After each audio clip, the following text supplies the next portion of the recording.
Dapatkan busana muslim berkualitas, hanya di official store dan mitra toko The Ihsan.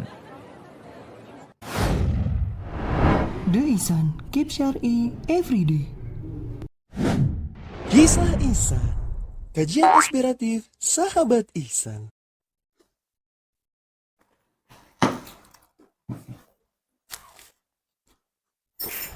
Bismillahirrahmanirrahim. Assalamualaikum warahmatullahi wabarakatuh.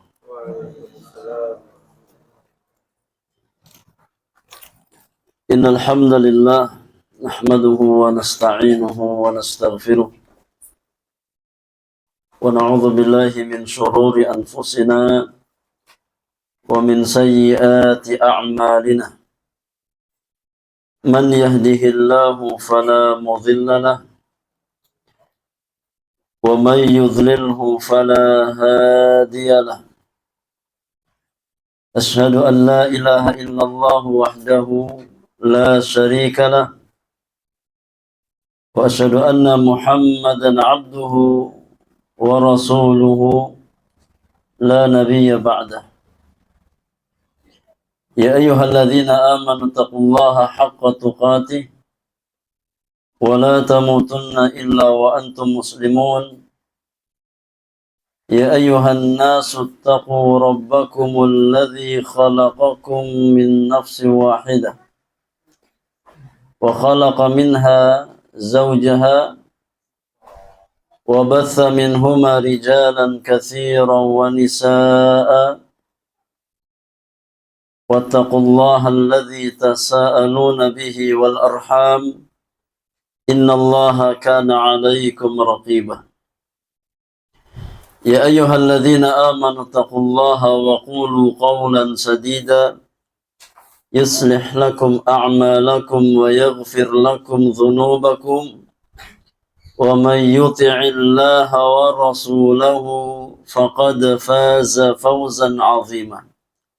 فإن أصدق الحديث كتاب الله عز وجل وخير الهدي هدي نبينا محمد صلى الله عليه وسلم وشر الأمور محدثاتها وكل محدثة بدعة وكل بدعة ضلالة وكل ضلالة في النار.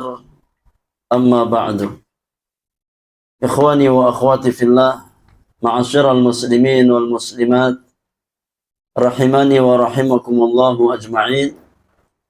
Teman-teman sekalian, ikhwan dan akhwat yang semoga dirahmati oleh Allah Subhanahu wa taala.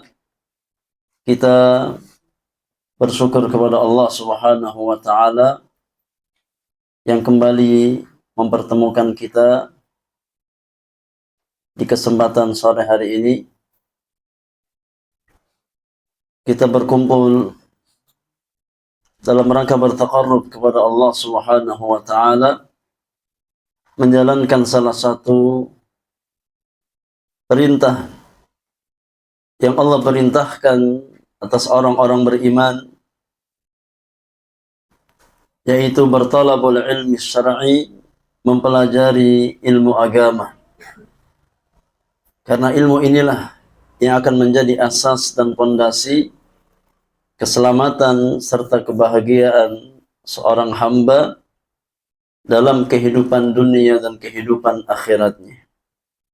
Mudah-mudahan Allah Subhanahu wa taala senantiasa memberikan kita taufik untuk bisa meluruskan niat-niat kita di dalam menghadiri majelis-majelis ilmu, baik untuk menuntut ilmu dan juga mengajarkan ilmu semata-mata hanya karena Allah Subhanahu wa taala, sehingga ilmu yang kita pelajari bersama Allah jadikan sebagai ilmu yang bermanfaat, yang mendatangkan keberkahan untuk dunia dan akhirat kita semuanya, dan kita berlindung kepada Allah Subhanahu wa taala dari ilmu yang tidak bermanfaat.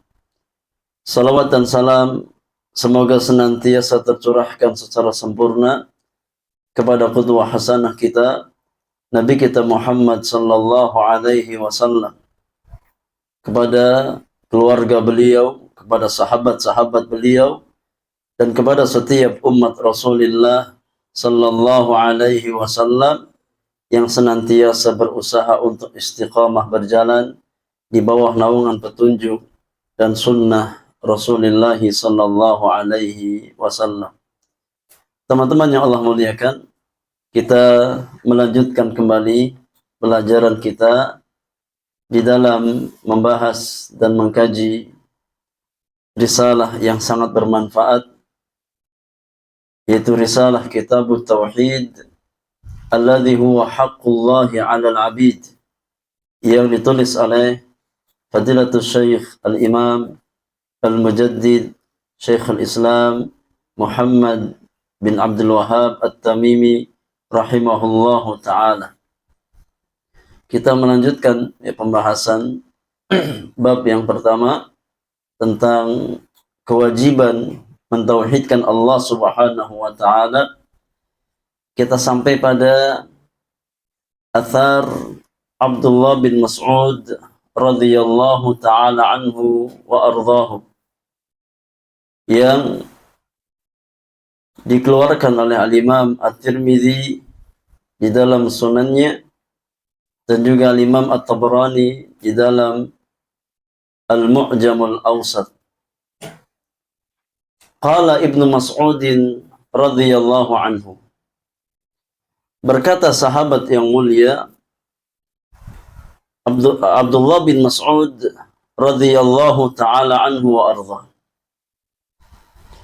kata beliau, man arada an yanzura ila wasiyati Muhammadin sallallahu alaihi wasallam allati 'alaiha khatamuhu, barang siapa yang ingin melihat, ingin mengetahui wasiat Rasulullah sallallahu alaihi wasallam, yang di sana ada stempel beliau, ya. Siapa yang ingin mengetahui wasiat yang diwasiatkan oleh Rasulullah sallallahu alaihi wasallam, falyaqra qaulahu ta'ala, maka hendaknya ia membaca firman Allah subhanahu wa ta'ala. Kemudian beliau bawakan surat Al-An'am ayat 151 sampai 153. Al-An'am 151 sampai 153. Yang mana pada 3 ayat tersebut, ya, terdapat 10 wasiat. Terdapat 10 wasiat yang diwasiatkan oleh Allah subhanahu wa ta'ala. Abdullah bin Mas'ud radhiyallahu anhu, beliau membawakan ayat Al-Quranul Karim untuk menjelaskan wasiat Nabi sallallahu alaihi wasallam, ya. Karena apa yang diwasiatkan oleh Allah dalam Al-Quran, itulah wasiat Rasulullah sallallahu alaihi wasallam, ya. Karena apa yang Nabi sallallahu alaihi wasallam wasiatkan itu pasti sejalan dengan Al-Quranul Karim, ya. Maka meskipun di sini Abdullah bin Mas'ud, beliau tidak membawakan sabda Rasulullah sallallahu alaihi wasallam, tapi yang beliau bawakan adalah ayat-ayat Al-Quranul Karim, ya, untuk menunjukkan bahwasannya antara wasiat Allah dan wasiat Rasulullah itu nilainya sama, ya, tidak ada bedanya. Apa yang diwasiatkan oleh Allah dalam Al-Quran, itulah yang diwasiatkan oleh Rasulullah sallallahu alaihi wasallam. Ya, mari kita kaji bersama, ya, 10 wasiat yang diwasiatkan oleh Allah Subhanahu wa taala kepada orang-orang beriman. Kita perinci sedikit penjelasan dari surat Al-An'am 151 sampai 153. Silakan, ada mushaf Al-Quran, bisa dibuka mushafnya, dibuka surat Al-An'am ayat 151 sampai 153. Karena inilah ya wasiat Allah dan Rasulnya sallallahu alaihi wasallam untuk orang-orang yang beriman. Allah Subhanahu wa taala berfirman, "Qul ta'alu atlu ma harrama rabbukum 'alaikum alla tusyriku bihi syai'an wa bil walidaini ihsana wa la taqtulu awladakum min imlaq nahnu narzuqukum wa iyyahum wa la taqrabul fawahisha ma dhahara minha wa ma batan wa la taqtulun nafsa allati harramallahu illa bil haqq dzalikum wassaakum bihi la'allakum ta'qilun wa la taqrabu malal yatimi illa billati hiya ahsan hatta yablugha ashuddah wa awful kaila wal mizana bil qist la nukallifu nafsan illa wus'aha wa idza qultum fa'dilu walau kana dha qurba wa bi ahdillahi awfu dzalikum wassaakum bihi la'allakum tadhakkarun wa anna hadha sirati mustaqiman fattabi'uhu wa la tattabi'us subula fatafarraqa bikum an sabilihi dzalikum wassaakum bihi la'allakum tattaqun. Nah, ini 3 ayat di surat Al-An'am ya, di mana di setiap akhir ayat Allah ya tutup dengan dzalikum wassaakum bihi. Ya, itulah yang diwasiatkan oleh Allah Subhanahu wa taala kepada kalian. Ya, la'allakum ta'qilun, la'allakum tadhakkarun, ya. Kemudian la'allakum tattaqun, agar kalian ya berakal atau berfikir, agar kalian ya mengambil pelajaran, agar kalian bertakwa. Itulah wasiat Allah Subhanahu wa taala. Ya, saya bacakan terjemahannya 151 sampai 153. Kata Allah Subhanahu wa taala, katakanlah wahai Muhammad, marilah aku bacakan apa yang diharamkan Tuhan kepadamu. Jangan mempersekutukannya dengan sesuatu apapun. Berbuat baiklah kepada ibu bapa. Janganlah membunuh anak-anakmu karena takut kemiskinan. Kamilah yang memberi rizki kepadamu dan kepada mereka. Janganlah kamu mendekati perbuatan keji, baik yang tampak ataupun yang tersembunyi. Janganlah kamu membunuh orang yang diharamkan Allah kecuali dengan alasan yang benar. Demikianlah dia memberikan kepadamu atau memerintahkan kepadamu, mewasiatkan kepadamu agar kamu mengerti. Dan janganlah kamu mendekati harta anak yatim kecuali dengan cara yang lebih bermanfaat sampai dia mencapai usia dewasa. Dan sempurnakanlah takaran dan timbangan dengan adil. Kami tidak membebani seseorang melainkan menurut kesanggupannya. Apabila kamu berbicara, maka bicaralah sejujurnya. Sekalipun dia kerabatmu, dan penuhilah janji Allah Subhanahu wa taala. Demikianlah dia memerintahkan kepadamu agar kamu ingat. Dan sungguh inilah jalanku yang lurus, maka ikutilah. Jangan kamu ikuti jalan-jalan yang lain yang akan mencerai-beraikan kamu dari jalan Allah Subhanahu wa taala. Demikianlah dia memerintahkan kepadamu, mewasiatkan kepadamu agar kamu bertakwa. Kita ambil ya 10 poin yang diwasiatkan oleh Allah Subhanahu wa taala kepada orang-orang beriman ya dari surat Al-An'am 151 sampai 153. Wasiat yang pertama kali disebutkan ya oleh Allah Subhanahu wa taala adalah wasiat untuk tidak berbuat kesyirikan. Ini ya wasiat yang pertama kali Allah sebutkan. Qul ta'alau atlu ma harrama rabbukum alaikum alla tusyriku bihi syai'an. Maka wasiat yang pertama kali diwasiatkan oleh Allah Subhanahu wa taala adalah wasiat untuk tidak mempersekutukan Allah Subhanahu wa taala. Ya, ini menunjukkan bahwasannya dosa syirik adalah dosa yang paling berbahaya. Ya. Dosa yang paling diharamkan di dalam agama kita.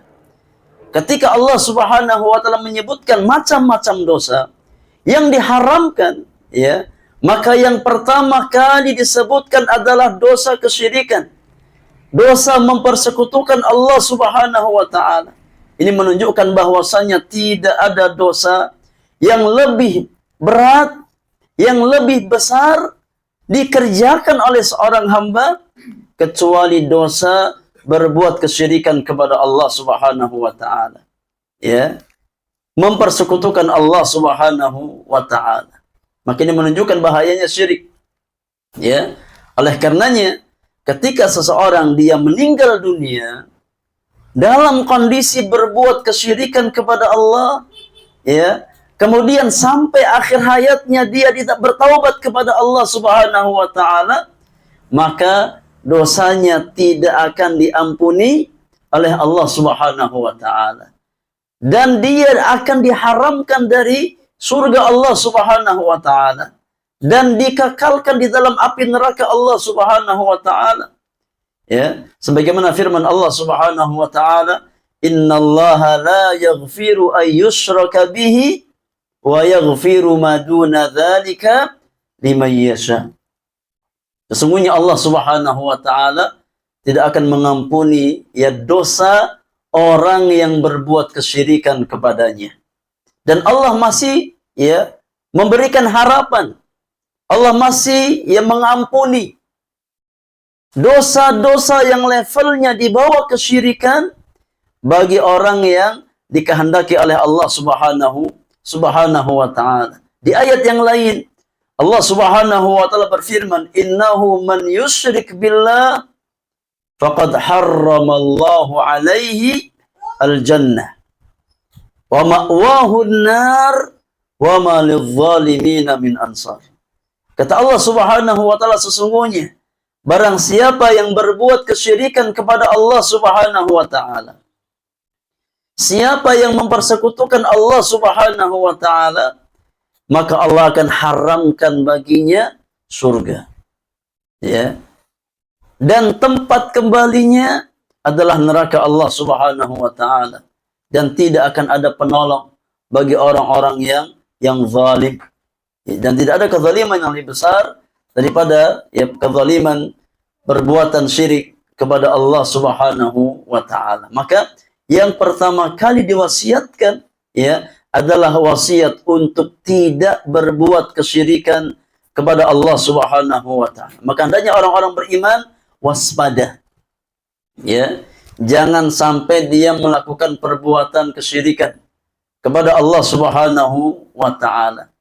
Kemudian wasiat yang kedua yang Allah sebutkan adalah wasiat untuk berbuat baik kepada kedua orang tua. Wabil walidaini ihsana. Dan hendaknya ya kamu berbuat baik kepada ibu bapakmu. Ini menunjukkan ya fadilah dan keagungan birrul walidain. Berbakti kepada kedua orang tua. Bahwasanya berbakti kepada kedua orang tua adalah di antara amalan yang sangat tinggi nilainya di dalam agama kita. Ya. Sampai-sampai Allah Subhanahu wa taala sebutkan ya wasiat berbakti kepada kedua orang tua setelah wasiat yang pertama. Setelah wasiat untuk menjauhi perbuatan syirik kepada Allah Subhanahu wa taala. Yang kedua yang Allah sebutkan adalah wasiat untuk berbuat baik kepada kedua orang tua kita. Menunjukkan bahwasanya Islam sangat memberikan perhatian yang besar bagi seorang anak untuk berbakti kepada kedua orang tuanya. Ya sebagaimana ditegaskan di ayat yang lain. Ketika Allah Subhanahu wa taala berfirman, "Wa qadha rabbuka alla ta'budu illa iyyahu wa bil walidaini ihsana." Dan Rabbmu mewajibkan, jangan sampai engkau beribadah kecuali hanya kepada Allah Subhanahu wa taala. Perintah untuk tauhid dan larangan berbuat syirik kepada Allah.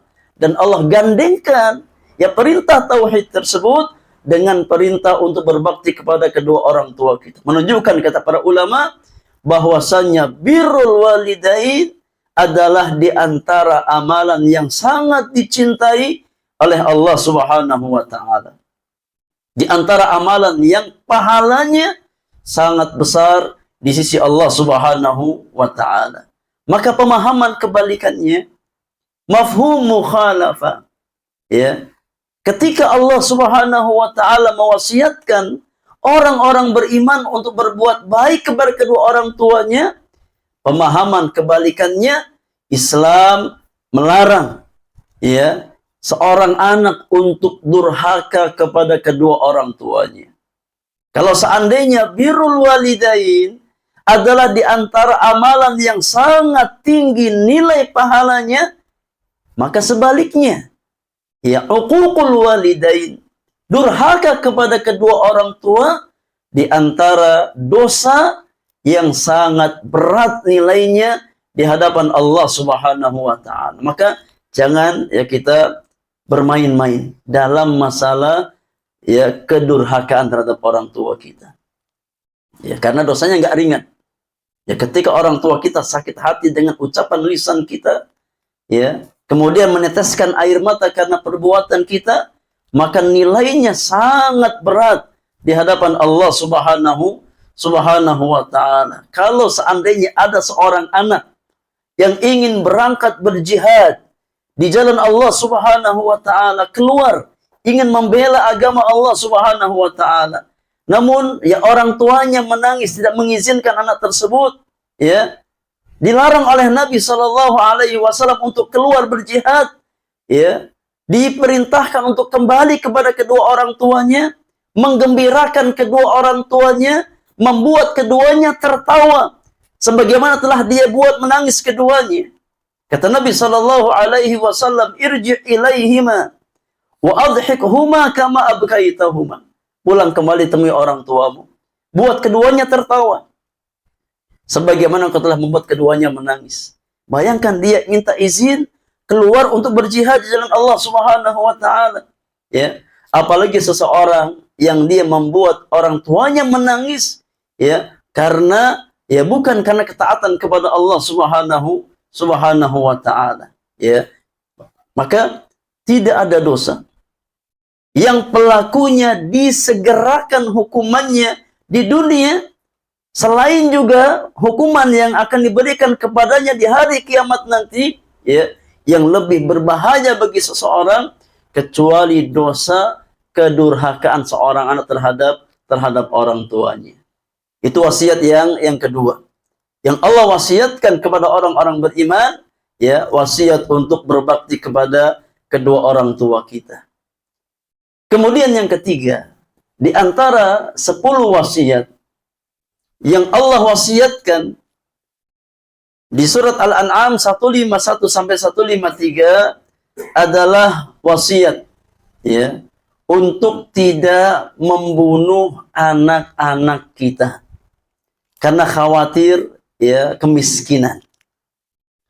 Karena apa? Kita takut nanti menjadi beban ekonomi keluarga. Jangan. Ya, setiap anak yang terlahir maka sudah dicatatkan rizkinya oleh Allah Subhanahu wa taala. Maka tidak boleh ya orang tua yang diberikan karunia oleh Allah Subhanahu wa taala berupa hadirnya seorang anak, kemudian dia membunuh sang anak tersebut. Ya, tidak boleh. Karena takut kemiskinan. Kata Allah Subhanahu wa taala, "Wala taqtulu auladakum min imlaq." Dan janganlah kamu membunuh anak-anakmu karena takut kemiskinan. Nahnu narzuqukum wa iyyahum. Kamilah, kata Allah, yang menjamin rizki kalian dan rizki anak-anak kalian. Ya. Setiap jiwa yang terlahir ya di atas muka bumi, maka rizkinya sudah dicatatkan oleh Allah Subhanahu wa taala. Masing-masing sudah bawa catatan rizkinya sendiri. Ya, maka nggak boleh kita menzalimi ya anak-anak kita. Nggak boleh kita ya menzalimi anak-anak kita. Karena kita takut miskin, ya takut nggak bisa ngasih makan. Kemudian kita ya membunuh anak-anak kita, tidak. Masing-masing sudah diberikan jatah rizkinya oleh Allah Subhanahu wa taala. Sebagaimana dalam hadis Abdullah bin Mas'ud radhiyallahu taala anhu wa ardhah. Ketika Nabi sallallahu alaihi wasallam menjelaskan tentang perkembangan janin ya dalam rahim seorang wanita, kata Nabi sallallahu alaihi wasallam, "Inna ya ahadakum," sesungguhnya salah seorang di antara kalian ya diciptakan oleh Allah Subhanahu wa taala di dalam perut ibunya arba'ina yawman nutfatan, 40 hari berupa air mani. Ya, thumma yakunu 'alaqatan mithla dzalik. Kemudian 40 hari berikutnya berupa ya yakni 'alaqah, segumpal darah. Thumma yakunu mudghatan mithla dzalik. Kemudian 40 hari berikutnya berupa segumpal daging. Inilah proses ya perkembangan janin dalam perut seorang wanita. Dari air mani kemudian menjadi 'alaqah, segumpal darah, kemudian menjadi mudghah, segumpal daging. Ya, setiap fase itu berlalu selama 40 hari. Setelah janin berusia 120 hari, kata Nabi sallallahu alaihi wasallam, "Tsumma yursalu ilaihil malak." Kemudian Allah mengutus seorang malaikat. Fayanfukhu fihi ruh, untuk meniupkan ruh ke dalam janin tersebut. Wa yu'maru bi arba'i kalimat. Kemudian diperintahkan untuk mencatat 4 perkara bagi sang janin tersebut. Bikatbi rizkihi, wa ajalihi, wa amalihi, wa syaqiyun aw sa'idun. Allah perintahkan malaikat untuk mencatat yang pertama apa? Rezekinya. Berapa jatah rezeki anak tersebut? Ya. Sampai dia wafat, sampai dia meninggal dunia. Maka tidak mungkin ada seseorang yang akan meninggal dunia kecuali sudah mendapatkan jatah rizki yang sempurna. Ya. Selama belum sempurna rizkinya, pasti ya Allah berikan dia kesempatan hidup. Ya, kalau sudah sempurna jatah rezekinya, baru meninggal dunia. Meskipun ada seteguk air yang belum dia minum, gak mungkin dia meninggal. Ya, meskipun ada sesuap nasi yang belum dia makan, gak mungkin dia meninggal. Ya, maka orang itu kalau meninggal dunia, artinya jatah rezekinya sudah apa? Sudah sempurna. Ya, sudah sempurna. Ya. Maka hati-hati. Tatkala kita mendoakan, ya mudah-mudahan antum disempurnakan rezekinya sama Allah Subhanahu wa taala. Kalau kita nggak paham, ya amin, ya amin, ya. Tapi kalau kita paham bahwasanya ketika seseorang disempurnakan rezekinya, artinya apa? Dia mendoakan kematian. Ya, mudah-mudahan Allah kasih ya antum ya rezeki yang sempurna. Ya, mudah-mudahan Allah sempurnakan rezeki antum. Artinya apa? Mudah-mudahan antum apa cepat mati. Ya. Maka hati-hati. Ya. Ketika seseorang ya dia sudah sempurna jatah rezekinya, artinya dia akan kembali kepada Allah Subhanahu wa taala. Yang kedua, ya, ajalnya. Allah perintahkan malaikat untuk mencatat ajal sang janin tersebut. Ya, kapan dia akan meninggal dunia. Kemudian yang ketiga, wa amalihi. Allah perintahkan malaikat untuk mencatat amalan-amalannya selama di dunia sampai dia kembali kepada Allah Subhanahu wa taala. Yang terakhir, yang keempat, Allah perintahkan malaikat untuk mencatat apakah dia termasuk sa'id, orang yang akan berbahagia di hari kiamat nanti, yakni ahlul jannah, ataukah syaqi, orang yang celaka, termasuk penghuni neraka. Maka setiap bayi yang terlahir itu sudah dicatatkan tempat duduknya. Apakah di surga Allah kelak ataukah di neraka Allah Subhanahu wa taala. Tapi masalahnya kita nggak ada yang tahu. Ya. Apa catatan takdir kita? Kita nggak pernah tahu. Ya. Kewajiban kita adalah bertakwa kepada Allah Subhanahu wa taala. Tapi setiap hamba, kata Nabi sallallahu alaihi wasallam, kullun muyassarun lima khuliqa lahu. Setiap manusia, setiap hamba akan dimudahkan jalannya oleh Allah sesuai dengan alur takdirnya kemana. Ya, kalau seseorang Allah takdirkan termasuk ahlul jannah, Allah akan mudahkan dengan amalan-amalan penghuni surga. Kalau seseorang ditakdirkan oleh Allah dengan neraka Allah Subhanahu wa taala, maka Allah akan mudahkan jalannya ke arah sana.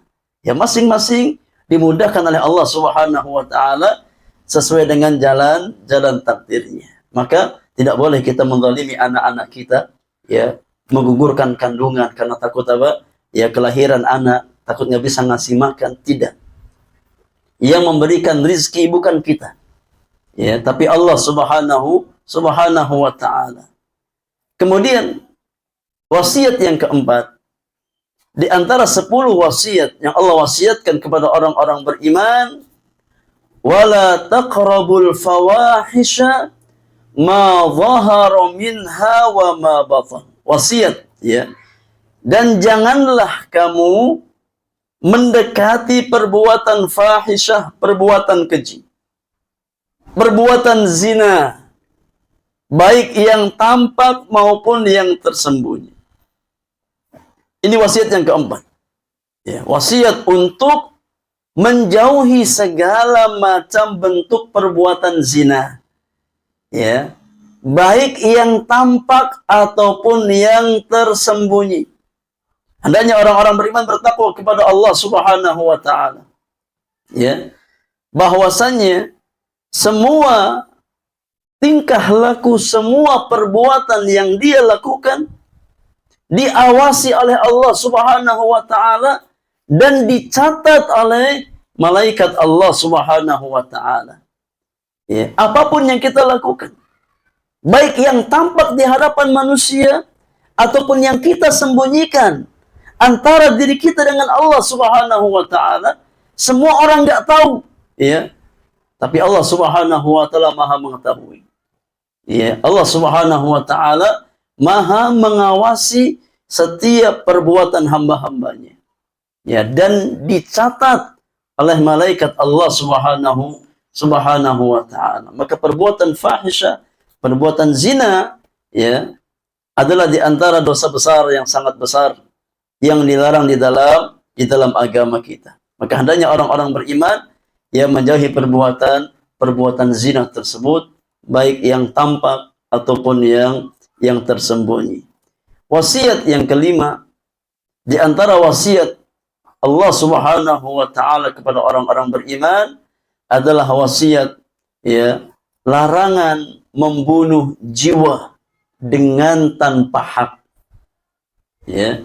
Kata Allah Subhanahu wa taala, "Wala taqtulun nafsallati harramallahu illa bil haqq." Dan janganlah kamu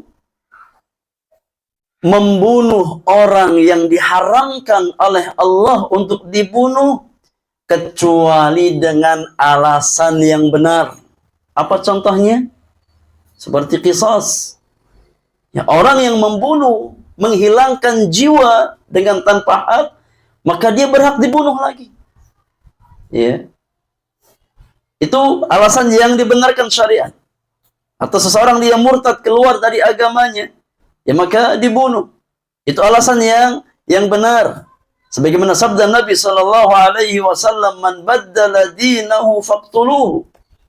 Ya, siapa yang mengganti agamanya, maka bunuhlah dia. Ya. Adapun seseorang dia menghilangkan nyawa dengan tanpa hak, maka termasuk perbuatan dosa besar yang sangat besar. Ya. Bahkan pelakunya diancam dengan ancaman yang berlipat-lipat. Di dalam nas Al-Quranul Karim, Allah Subhanahu wa taala berfirman, "Wa man yaqtul mu'minan muta'ammidan fajazauhu jahannam khalidan fiha wa ghadiballahu alaihi wa la'anahu wa a'adda lahu 'adzaban 'azima." Kata Allah Subhanahu wa taala, barang siapa yang membunuh seorang mukmin, siapa yang menumpahkan darah seorang muslim, seorang mukmin secara sengaja dengan tanpa alasan yang benar, ya, hanya karena masalah ekonomi, ya, hanya karena masalah-masalah sepele, kemudian dia bunuh ya saudaranya. Kata Allah Subhanahu wa taala, siapa yang membunuh seorang mukmin secara sengaja, maka balasannya adalah neraka jahanam. Dia kekal di dalamnya. Allah murka kepadanya. Allah laknat dia. Ya, dan Allah siapkan untuknya azab yang sangat besar di hari kiamat nanti. Ini menunjukkan bahwasannya dosa pembunuhan, ya, adalah dosa besar yang sangat besar. Ya, namun disayangkan kita hidup di zaman ya di mana kebanyakan manusia meremehkan masalah darah. Ya, dianggap ringan. Hanya karena masalah-masalah sepele tertumpah darah seorang muslim dengan tanpa hak. Ya. Padahal menumpahkan darah seorang muslim adalah perkara yang sangat besar di hadapan Allah Subhanahu wa taala. Sampai-sampai Nabi kita Muhammad sallallahu alaihi wasallam mengatakan, la zawalud dunya ahwanu 'ala Allah min qatli ya rajulin muslimin. Atau kama qala sallallahu alaihi wasallam. Kata Nabi yang mulia, hancurnya alam semesta ini masih lebih ringan di sisi Allah Subhanahu wa taala daripada tertumpahnya darah seorang muslim dengan tanpa hak. Ya, menunjukkan betapa tingginya kehormatan seorang muslim. Ya, maka tidak boleh kita menumpahkan darah seorang muslim melainkan dengan haknya. Ya, seperti kisos, ya. Adapun ya karena ada permasalahan pribadi kemudian sampai menumpahkan darah, maka ini perkara yang sangat besar di hadapan Allah Subhanahu wa taala. Bayangkan jamaah, ya. Seorang muslim tidak boleh menumpahkan darah orang non-muslim. Ya. Secara zalim tidak boleh. Ya. Bahkan diancam orang yang menumpahkan darah orang non-muslim, orang kafir, ya, tanpa alasan yang benar, diancam oleh Nabi tidak bisa mencium aroma surga di hari kiamat nanti. Kata Nabi sallallahu alaihi wasallam, man qatala mu'ahadan lam yarih raihatal jannati yaumal qiyamah. Barang siapa yang membunuh seorang kafir mu'ahad, ya, seorang kafir yang dilindungi oleh pemerintah kaum muslimin, yang mengikat perjanjian damai dengan pemerintah kaum muslimin. Siapa yang membunuh orang kafir, ya, secara sengaja dengan tanpa alasan yang benar, padahal dia bukan orang kafir yang harbi, yang memerangi kaum muslimin, tapi dia orang kafir yang mu'ahad, yang tinggal bersama kaum muslimin dan mengikat perjanjian damai dengan kaum muslimin untuk tidak saling memerangi satu sama lain. Siapa yang membunuh orang kafir semacam itu, kata Nabi, maka di hari kiamat dia tidak akan mencium aroma surga. Padahal aroma surga itu, kata Nabi, tercium ya dari jarak selama 40 tahun perjalanan. Ini menunjukkan ya bahwasanya kalau seandainya membunuh orang kafir dilarang dalam agama kita, apalagi yang kita bunuh apa? Seorang muslim. Ya, seorang muslim. Seburuk apapun muslim itu, ya, selama dia muslim maka dia adalah saudara kita. Ya. Adapun kemaksiatannya, kefasikannya, maka antara dia dengan Allah Subhanahu wa taala. Kewajiban kita mengingatkan, memberikan nasihat agar dia bertakwa kepada Allah Subhanahu wa taala. Maka ya, tidak boleh seorang muslim bermudah-mudahan dalam masalah darah seorang muslim. Kemudian wasiat yang keenam di antara 10 wasiat yang Allah wasiatkan kepada orang-orang beriman disebutkan di ayat yang ke-152.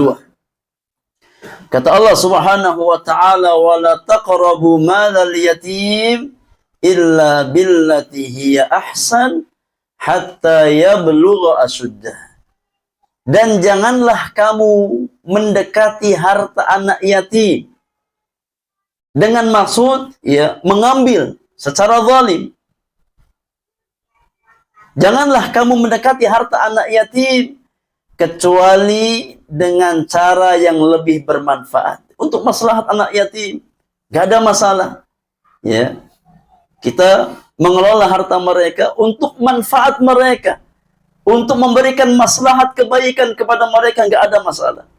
Tapi kalau seseorang dia mendekati harta anak yatim dengan maksud untuk mengambil harta mereka dengan tanpa hak, maka ini perbuatan dosa besar yang sangat besar. Kata Allah Subhanahu wa taala, "Innal ladzina ya'kuluna amwalal yatama zulman innama ya'kuluna fi butunihim nara wa sayaslawna sa'ira." Ini ancaman ya bagi orang yang dengan sengaja memanfaatkan harta anak yatim ya untuk kepentingan pribadinya, mengambil harta anak yatim dengan tanpa hak. Kata Allah Subhanahu wa taala, sesungguhnya orang-orang yang memakan harta anak yatim secara zalim, sejatinya yang dia masukkan ke dalam perutnya adalah api neraka Allah Subhanahu wa taala. Ya. Dia memasukkan ke dalam perutnya api neraka Allah Subhanahu wa taala. Wa sayaslawna sa'ira, dan kelak di hari kiamat dia akan masuk ke dalam siksa api neraka yang menyala. Ya, maka ini nasihat dan peringatan ya secara khusus bagi ya teman-teman di lembaga-lembaga sosial yang mereka ya memiliki amanah ya mengelola harta anak-anak yatim. Ya baik sebagai pribadi, kerabat anak yatim tersebut, atau lembaga-lembaga sosial yang mereka mengambil ya atau mengemban amanah mengelola harta anak yatim hasil dari bantuan kaum muslimin ya untuk kehidupan mereka, maka jangan sekali-kali kita mengambil ya harta tersebut untuk kepentingan pribadi kita. Jangan disalahgunakan amanah tersebut. Ya, gunakan harta mereka sebagaimana ya mestinya untuk kemaslahatan mereka. Ya, jangan coba-coba bermain dengan harta anak yatim. Ya, karena ketika seseorang dia mengambil harta anak yatim secara zalim, yang dia masukkan ke dalam perutnya adalah api neraka Allah Subhanahu wa taala. Kemudian wasiat yang berikutnya, wasiat yang ketujuh, ya. Di antara 10 wasiat yang Allah sebutkan adalah wasiat untuk ya memenuhi hak timbangan. Ya. Ketika kita bertransaksi, ya berjual beli, maka hendaknya penuhi timbangan dan takaran kita. Jangan berbuat curang. Ya. Kata Allah Subhanahu wa taala, "Wa auful kaila wal mizana bil qist. La nukallifu nafsan illa wus'aha." Kata Allah Subhanahu wa taala, dan sempurnakanlah takaran dan timbangan secara adil. Ya. Kami tidak membebani seseorang melainkan menurut batas kesanggupannya. Ketika kita ya bertransaksi dengan orang lain sebagai ya seorang pedagang, ya, maka hendaknya kita memberikan takaran dan timbangan yang adil. Jangan mengurangi timbangan. Ya. Karena mengurangi timbangan dan takaran termasuk apa? Perbuatan ya kecurangan. Ya, termasuk kecurangan yang dilarang di dalam agama kita. Bahkan diancam dengan kebinasaan. Kata Allah Subhanahu wa taala, "Wailun lil mutaffifin alladzina idza iktalu 'alan nasi yastawfun wa idza kaluhum aw wazanuhum yukhsirun." Itu namanya mutaffif. Orang yang curang dalam timbangan, itu namanya mutaffif. Jamaknya mutaffifun atau mutaffifin. Itu orang yang curang. Kata Allah Subhanahu wa taala, celaka, wail lil mutaffifin, bagi orang-orang yang curang. Siapa mereka? Alladzina idza iktalu 'alan nasi yastawfun, yaitu orang-orang yang ketika dia mengambil ya haknya dari orang lain, dia minta disempurnakan. Ya, giliran beli dari orang pengennya apa? Sempurna timbangannya, nggak boleh kurang, bahkan minta apa? Minta bonus, minta tambahan. Wa idza kaluhum aw wazanuhum yukhsirun, giliran dia ya menjual kepada orang lain, takarannya dikurangi, timbangannya dikurangi. Itu namanya mutaffif. Ya, dan ini perkara ya, yang sangat besar dalam agama kita. Mengurangi timbangan, ya, mengurangi takaran, itu termasuk pengkhianatan.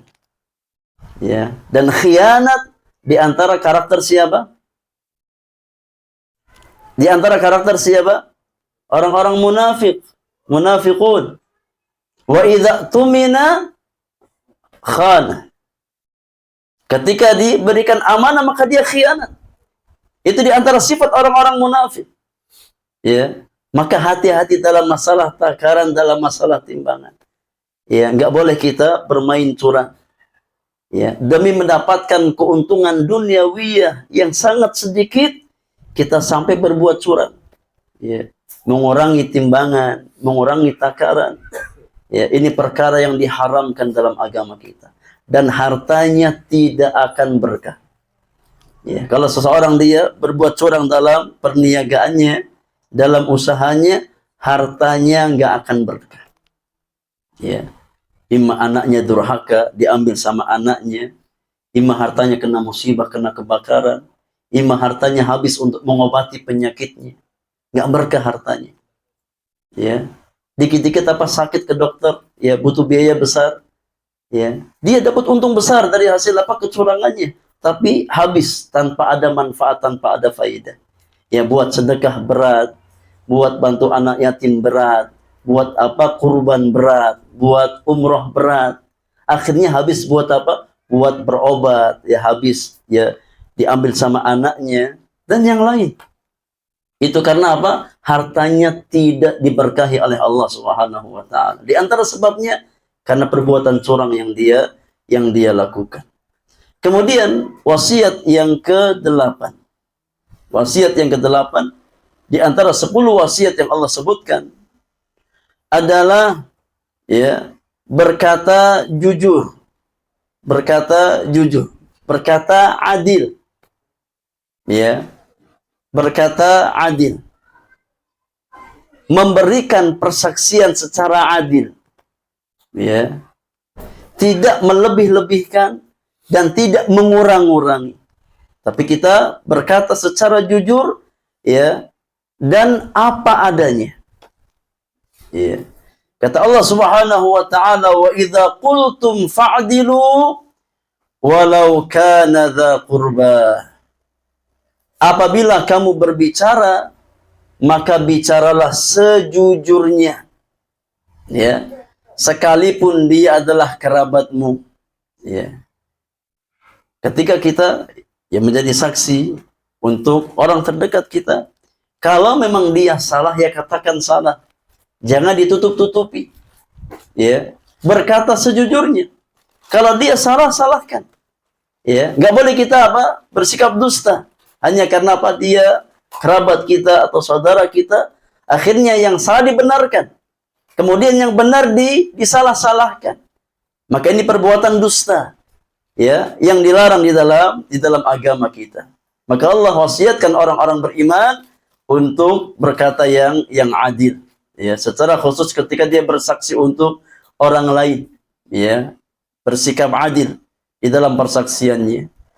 Kemudian wasiat yang ke-9 adalah wasiat untuk memenuhi janji Allah Subhanahu wa taala. Kata Allah Subhanahu wa taala, "Wa bi ahdillahi aufu." Dan penuhilah janji Allah Subhanahu wa taala. Ya. Di antara makna memenuhi janji Allah Subhanahu wa taala adalah janji ya untuk taat kepada Allah Subhanahu wa taala. Ya. Untuk menjadikan Allah sebagai satu-satunya sembahan yang berhak diibadahi dengan benar. Ya. Di antara makna ya janji Allah Subhanahu wa taala adalah ketika seseorang bernazar. Ya, ketika dia bernazar untuk Allah Subhanahu wa taala, maka penuhi janjinya, nazarnya.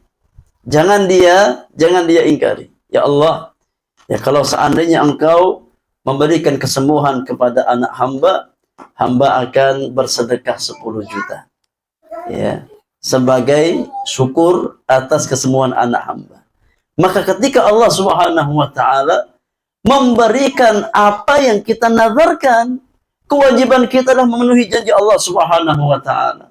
Ya jangan sampai ketika sudah disembuhkan anaknya, ya dipenuhi keinginannya kemudian berat untuk apa? Untuk bersedekah.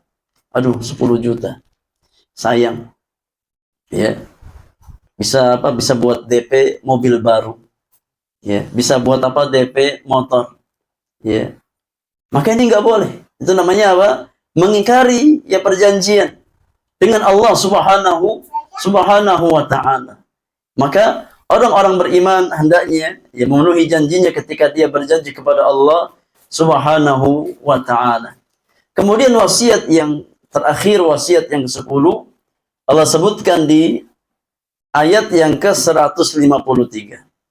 Ya. Wasiat untuk berjalan di atas jalan yang lurus. Di atas jalan yang telah digariskan oleh Rasulullah sallallahu alaihi wasallam. Kata Allah Subhanahu wa taala, "Wa anna hadza sirati mustaqiman fattabi'uhu wa la tattabi'us subula fatafarraqa bikum an sabili." Dan sungguh inilah jalanku yang lurus, maka ikutilah dia. Ikuti jalan yang lurus tersebut, dan janganlah kamu ikuti jalan-jalan yang lain yang akan mencerai-beraikan kamu dari jalan Allah Subhanahu wa taala. Ini wasiat ya yang ke-10. Allah wasiatkan orang-orang beriman untuk mengikuti satu jalan yang lurus. Ya. Karena siratal mustaqim, jalan yang lurus itu hanya ada satu. Ya. Sedangkan jalan-jalan penyimpangan itu sangat banyak. Makanya kata Allah Subhanahu wa taala, "Wala tattabi'us subul." Dan jangan kalian mengikuti banyak jalan yang menyimpangkan kalian dari jalan Allah Subhanahu wa taala. Dalam hadis Abdullah bin Mas'ud radhiyallahu taala anhu, beliau pernah berkata, "Khatta lana Rasulullah sallallahu alaihi wasallam khattan." Kata Ibnu Mas'ud, suatu hari Rasulullah sallallahu alaihi wasallam pernah membuat satu garis lurus. Nabi pernah bikin satu ya garis lurus. Thumma khatta an yaminihi wa an shimalihi khututan. Kemudian ya setelah Nabi membuat satu garis lurus, Nabi membuat ya garis-garis yang sangat banyak di sebelah kanan dan kiri garis tersebut. Bikin satu garis lurus, ya kemudian di sebelah kanan dan kirinya Nabi bikin garis-garis kecil yang banyak. Kemudian Nabi Shallallahu Alaihi Wasallam bersabda, "Hada sabilullah." Satu jalan yang lurus ini inilah jalannya Allah Subhanahu wa taala. Inilah jalannya Allah. Inilah Islam. Inilah agama Allah Subhanahu wa taala. Wa hadhihi subul ala kulli sabilin minha syaitanun yad'u ilaihi. Sedangkan jalan-jalan yang banyak ini jalannya syaitan. Ya. Di setiap jalan, ya, di sana ada syaitan yang menyeru manusia untuk masuk ke dalam jalan tersebut. Ya. Maka jalan kebenaran hanya ada satu jalan. Itulah jalan yang digariskan oleh Allah Subhanahu wa taala di dalam Islam, ya, yang didakwahkan oleh Nabi kita Muhammad sallallahu alaihi wasallam. Maka kewajiban orang-orang beriman adalah mengikuti satu jalan yang lurus tersebut. Jangan pilih jalan-jalan yang lain. Nah, ini 10 wasiat yang Allah wasiatkan di surat Al-An'am 151 sampai 153. Yang pertama apa?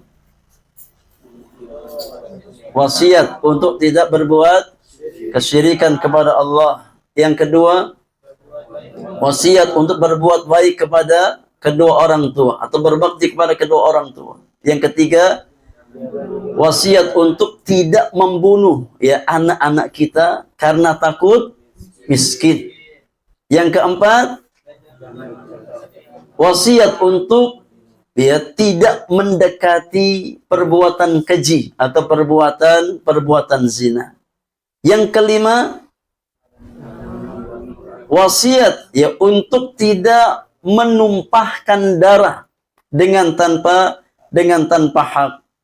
Yang keenam, wasiat ya untuk tidak mendekati harta anak yatim atau mengambil harta anak yatim dengan tanpa hak. Yang ketujuh, wasiat untuk tidak berbuat curang, ya, mengurangi timbangan atau takaran. Yang kedelapan, wasiat untuk berkata jujur, ya, untuk bersaksi dengan sejujur-jujurnya. Yang kesembilan, wasiat untuk memenuhi janji ya kepada Allah Subhanahu wa taala.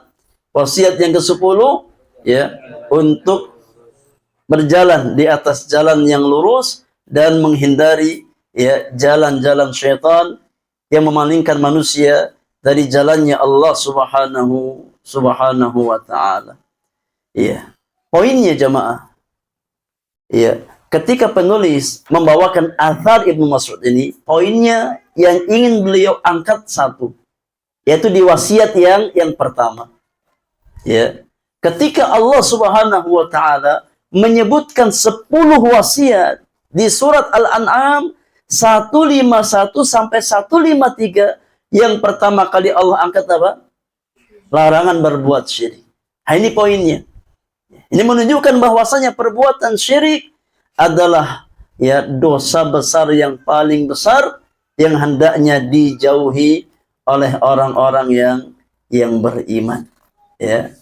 Oleh karenanya Allah sebutkan pertama kali ya dari 10 wasiat yang diwasiatkan oleh Allah Subhanahu wa taala. Karena kalau seseorang ya dia jatuh dalam perbuatan syirik kepada Allah Subhanahu wa taala, maka kebaikan sebanyak apapun akan hancur. Ya, akan hangus.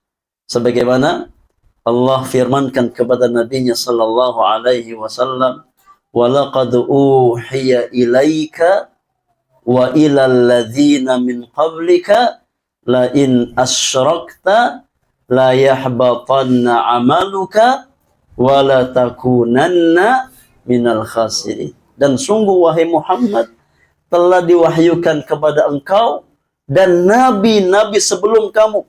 Semua sudah diwahyukan. Ya. Apa yang wahyu tersebut? La in asyrakta, kalau kamu berbuat kesyirikan, kalau kamu mempersekutukan Allah Subhanahu wa taala, apa konsekuensinya? La yahbatanna amaluka. Semua amalanmu hapus. Ya, semua amalanmu tidak berfaedah. Ya. Dan kamu pasti termasuk ke dalam orang-orang yang merugi. Na'udzubillahi minal khusran fid dunya wal akhirah. Iya. Demikian jemaah yang Allah muliakan yang bisa kita bahas di kesempatan sore hari ini. Insyaallah kita lanjutkan hadis Muadz bin Jabal di pertemuan yang akan datang. Insyaallah ta'ala. Baik, untuk materi kita cukupkan. Selebihnya kalau ada pertanyaan, kita beri kesempatan bersoal jawab sebelum kita tutup kajian kita di kesempatan sore hari ini. Wallahu ta'ala a'lamu bissawab.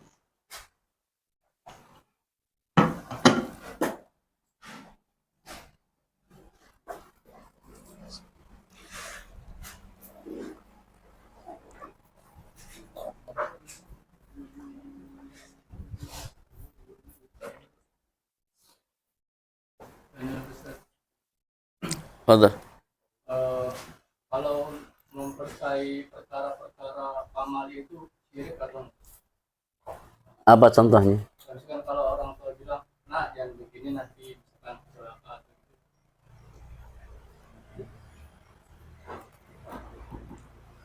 Iya. Kalau seandainya memang masalah-masalah atau keyakinan-keyakinan tersebut dibangun di atas dalil, maka kita yakin. Ya, karena di dalam bab akidah, dalam masalah keyakinan, ya, seorang muslim tidak boleh memiliki keyakinan tertentu melainkan ya yang dijelaskan di dalam Al-Qur'an dan sunnah Rasulullah sallallahu alaihi wasallam. Kalau memang ada dalilnya kita yakini, ya. Tapi kalau tidak ada dalilnya, ya maka tidak boleh kita yakini. Ya, karena masalah-masalah akidah terkait dengan ya dalil yang datang dari Allah dan Rasulnya sallallahu alaihi wasallam. Ya. Mengaitkan sesuatu dengan kecelakaan, ya, atau dengan kebinasaan, ini butuh dalil. Ya. Ya mungkin tujuannya baik untuk apa? Mengingatkan kita agar tidak melakukan hal yang kurang baik. Ya, agar tidak melakukan hal yang kurang baik. Ya. Tapi kalau seandainya dikaitkan ya dengan keselamatan atau dengan kecelakaan, ya maka tentu butuh apa? Butuh dalil. Ya, selama ada dalilnya kita yakini, kalau tidak maka ya kita tidak boleh meyakini sesuatu yang tidak dibangun di atas ya keterangan dalil ya Al-Qur'anul Karim ataupun sunnah Rasulullah sallallahu alaihi wasallam. Ya, terkadang tujuannya baik memberikan nasihat. Ya, jangan lakukan ini nanti seperti ini. Ya. Tapi ya dengan bahasa yang seperti itu. Ya. Maka hukum asalnya kita berusaha untuk jadi menjauhi hal-hal yang sekiranya kalau kita lakukan ya bisa mendatangkan keburukan kepada kita, ya, apapun bentuknya. Ya, tapi kalau dikaitkan dengan hal-hal tertentu, ya maka sekali lagi harus dibangun di atas dalil. Wallahu taala a'lam bissawab.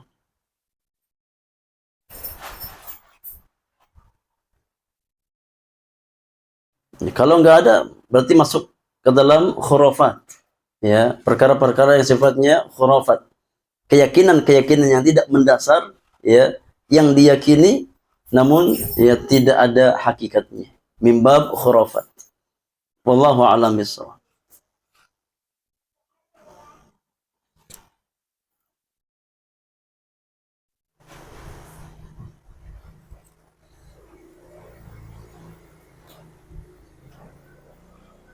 Ada yang lain? Fadhal. Ini mana gini ya, tentang berbuat baik pada orang tua. Ada nggak sih orang tua yang tidak berbuat baik pada anaknya? Maksudnya kan kita harus apa namanya, harus berbuat baiknya. Nah, ada nggak sih maksudnya kita boleh nggak sih misalkan kalau misalkan orang tua salah, kita boleh nggak sih nyalain mereka atau gimana gitu? Iya. Fitrah orang tua, ya fitrah orang tua yang lurus pasti dia berharap kebaikan untuk anaknya. Ya. Fitrah manusia, ya fitrah orang tua yang lurus. Dia akan berusaha berbuat yang terbaik untuk kebaikan anak-anaknya. Ya. Namun, ya terkadang sebagian orang tua berbuat kekeliruan, berbuat kesalahan. Ya karena orang tua kita manusia biasa yang tidak lepas dari kesalahan. Ya. Maka ketika orang tua kita berbuat kesalahan, ya sikap kita adalah berusaha untuk ya tidak membalas kesalahan mereka dengan keburukan yang serupa. Ya, tapi jadilah pribadi yang pemaaf. Ya, kalau seandainya dengan pihak lain, dengan orang lain, ya Allah perintahkan orang-orang beriman untuk menjadi orang yang pemaaf. Ya, di antara sifat ahlul jannah, wal kadhiminal ghaidha wal 'afina 'anil nas. Orang yang mampu menahan amarahnya dan orang yang mudah memaafkan kesalahan manusia. Ya, kalau kita bermuamal dengan manusia secara umum, dianjurkan untuk mudah memaafkan, apalagi dengan orang tua kita, yang memang pihak yang paling layak untuk mendapatkan kebaikan kita. Ya, orang tua manusia biasa yang tidak lepas dari apa? Dari kesalahan. Ya, maka sikapi kesalahan mereka dengan bijak. Ya, sabar. Itu ujian dari Allah Subhanahu wa taala.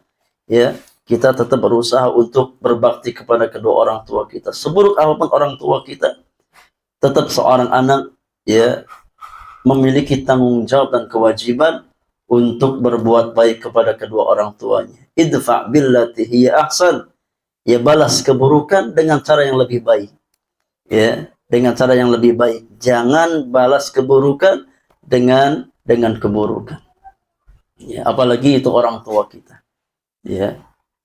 Wallahu ta'ala a'lam bissawab.